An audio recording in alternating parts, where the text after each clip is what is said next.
You know what Drake stands? I think you're right. It's a conspiracy. They all coming after him. But at the end of the day, my dude, you got to learn to play with others.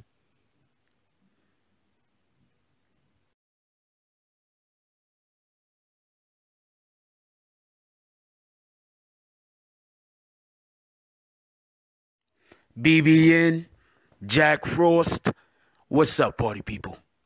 Hey yo, so I think I think we've been looking at this a little bit.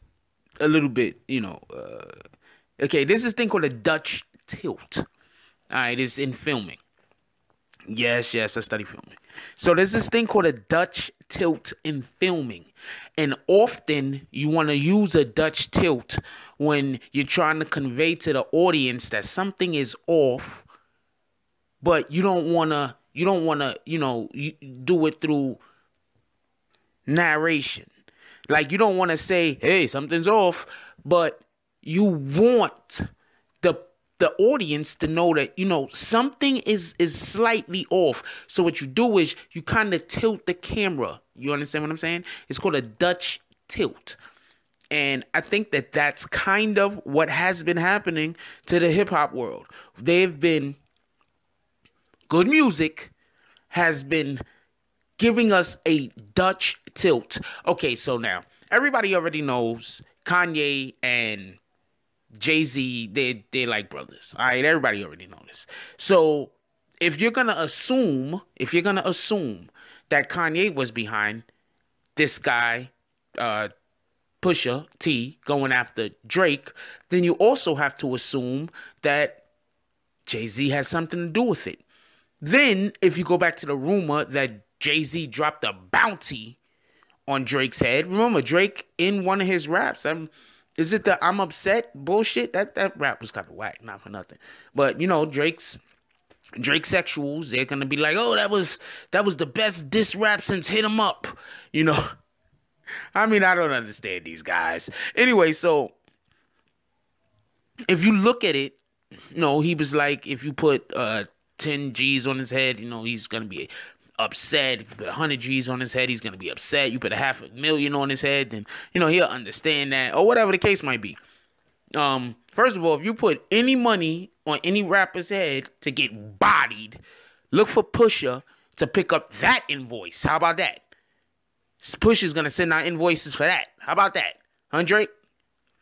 Anyway, so as everybody knows, Beyonce and Jay-Z. So you look, okay, it was a couple of videos ago. You got to go back. I forgot which video it's on. And I was talking about how Beyonce, she just messes up people's record sales. What she does is you drop your album, and she's done this before where she's worked on an entire album and then dropped it right when another artist dropped their album and messed up their sales. Like when Beyonce comes out, she's going to sell. Women are going to go buy Beyonce. That's just it. There's nothing you could do about it. Women and people who identify as women are going to buy the Beyonce album. That's just it. There's nothing you can do about that. I mean, I'm pretty sure she got, her female haters out there, but I mean, what's 0.0005% going to do? All right, there you go. That's like the number of women that hate Beyonce, 0.005 on the planet. So when she drops her album, she can really mess up other people's record sales. So when you look at it like this, right? Kanye drops his album. Kanye Kid Cudi drops their album. Right? Right? Pusha drops his album. Nas drops his album. Right? Right? And then Jay-Z, Beyonce dropped their album a week and a couple of days before Drake is supposed to drop his album. Why are they doing this? Okay, one of the things that you do to hurt sales of anything, okay, I'm about to explain marketing for a second. Just give me 1 second. One of the things you do to hurt sales of anything, right? Let's say you got a new whatchamacallit coming out February, a new whatchamacallit is coming out, right? Let's say this new whatchamacallit is an expensive item, so, you know, it's not usual for the item to drop and then another item of similar, you know, whatchamacallit status to drop it around the same time. So you have it, everybody knows dropping in February.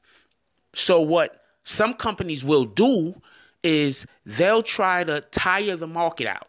You understand what I'm saying? They'll drop their whatchamacallit. You have one company drop their whatchamacallit in November. Another company drop their whatchamacallit in December. You might have two companies drop their whatchamacallit in January. So by the time February comes around, even people who would have been interested in that next whatchamacallit, they're already whatchamacallit out. You understand what I'm saying? You flooded the market with so many whatchamacallits before that last whatchamacallit comes out that everybody has a whatchamacallit and they're satisfied. People are tired of whatchamacallits.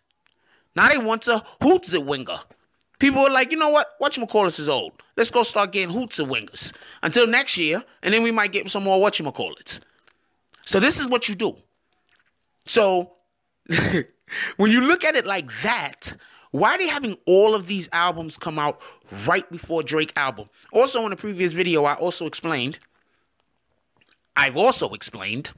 that these guys know when each other's albums is coming out. That's why it's kind of rare, and it's kind of, you know, that's why it's you take note of an artist who decides to drop an album out of nowhere. That's why you got to take notice of that. It's rare.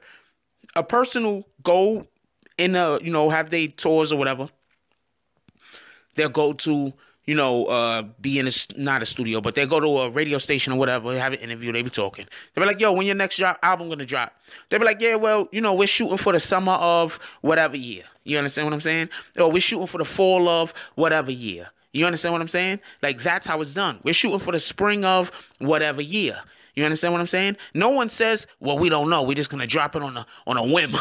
Who does that? So the fact that Jay-Z and Beyonce, two of the biggest artists on the planet, have decided to drop their album right after Good Music has been dropping their albums. Remember, Kanye Cudi, Pusha, Nas, right?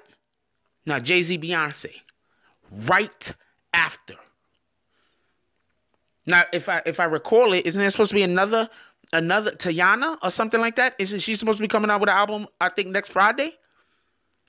They're flooding the market. By flooding the market, you can affect, you understand what I'm saying? Drake's album sales. You can affect them. And that's what it looks like they're doing. It's a surgical summer. So when exactly, you get it? Surgical summer doesn't only apply to what Pusha plans on doing to this dude. That's not only what surgical summer applies to. Surgical summer applies to what their whole entire camp is doing to go at Drake. Now, I'm not a Drake fan, but this shit is kind of sketchy. Drake has made many enemies. Many enemies. And it seems like the chickens have come home to roost. It just looks like that to me. I think surgical summer isn't what we thought it was. I think that it was a Dutch tilt. I think they just wanted to let us know that something was going on without telling us what was going on. And for everybody that thinks that Drake could get out of this unscathed, let's say he throws some balls at Nas, right? Let's say he throws some balls at Jay-Z, right? Don't nobody forget. It can be argued that two of the top 5 diss records ever in the history of rap came from those two guys. One was Ether. The other one was Takeover. For everybody that don't understand, because Ether has, beat Takeover. For everybody that doesn't understand how powerful Takeover was, The New York radio station Hot 97 made an entire program around Takeover. They made the song was so dope, they created a program. Imagine, right? I'm just saying. Imagine if some country music artist came out with a song, right? And the song was so dope, so much fire, that they just said, you know what, we got to make a movie. And I'm not talking about these regular biopics like the one they did, because that's a biopic. That's not a program around the that's not a movie around the song as much it is a biopic. It's a movie around the artist. You understand what I'm saying? I'm saying they literally made a movie around the song, having nothing at all to do with the artist, never even speaking about the artist. You understand? Never. They didn't even. It wasn't even like it was a Jay-Z show. It was just name the Takeover.